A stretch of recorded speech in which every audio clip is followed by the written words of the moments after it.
Goody, thank you for sitting down to reflect on, I suppose, one of the greats.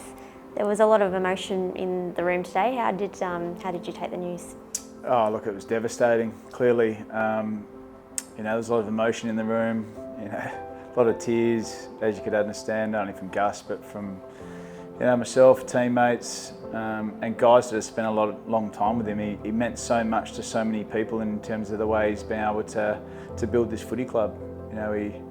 He came to us at a time and was drafted to us at a time where we wanted to reshape what we're about as a footy club. And he was a big part of the type of person that we wanted to bring into this footy club, one that was competitive, courageous, had high character, and created an energy and a way of doing things that people would follow, and that's the way he's been able to live his career. You mentioned there he's courageous, he's selfless, and I suppose a natural leader. How have you sort of seen him develop over the years? Yeah, look, he's had to develop that clearly.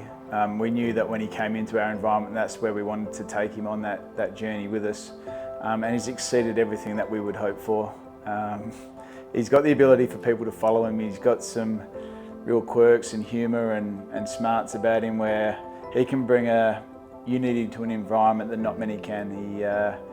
He takes people on him, whether it be a win the morning session, around his weights and skin folds or whatever that might look like, to Tuesday night group that go out for dinner every week. He's just got that piece about him that brings people together, whether it's a round of golf, and he brings a smile on people's faces, and you could see today that emotion was being let out. When you lose someone to your footy club that's given so much to a playing group, there wasn't a dry eye in the room. You touched on that, I suppose, relationship that he does have with the players, and he's obviously achieved so much alongside them. How special do you think that bond is? Oh, it's so close. I think when you can be part of a group that goes from pretty much where we were as a footy club right down the bottom to a premiership and establishing ourselves as a year-on-year strong performer.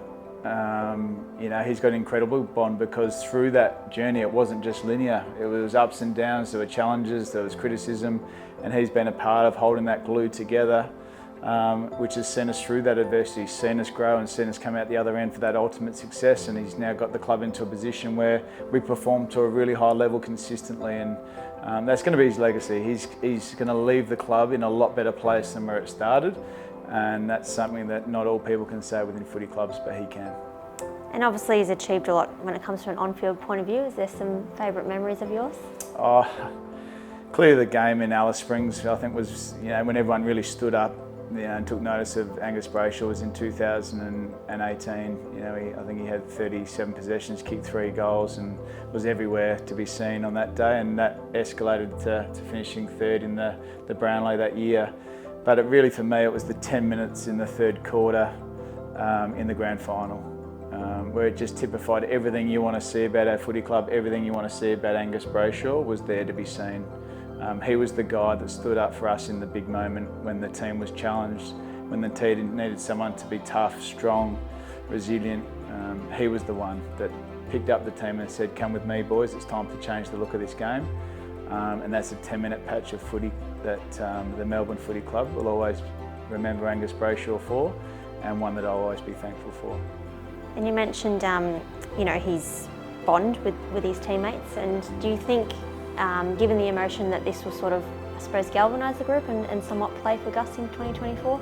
Oh, absolutely. This group's unified no matter what, and this will be another part of bringing this group together and the unity. And if there's one legacy that he's left, it's around that connection, that unity, that enjoyment of the game, and it is a privilege to play this game, and that's a legacy that will live with us. And this year, this will galvanise us even more. There's been a lot spoken about our footy club in the last 6 months, and this little piece here will help galvanise it even further. And we just want to show people what we're about, and that's what this year is, showing people who the Melbourne Footy Club is and what we're about. And from a concussion point of view, it's obviously an incredibly important issue in our game. As an industry, how do you see where we've shifted over the last couple of years from a, I suppose, language and dialogue point of view, but also how seriously we take it as well? We've come a long way. I think this is a step in the right direction for us as an industry. That the long-term health of our players is paramount, and we need to make sure we look after our players and look after them from themselves. And I think we've got it to a place in our industry which is fantastic. Clearly we're still going to learn and grow and get better, but I think this is a big step in that direction, and I know Gus has got so many things to look forward to in his life away from the game. You know, he's smart, he's articulate, he's bright, he's got a beautiful partner, fiance, and you know, he's going to build a really strong family. So you know, it's just a sad day for us as a footy club, but he's got a much bigger life to live than footy. And just you personally, you've obviously been front and centre of his career for many years. How much are you going to miss him? Oh, yeah, he's like a son to me.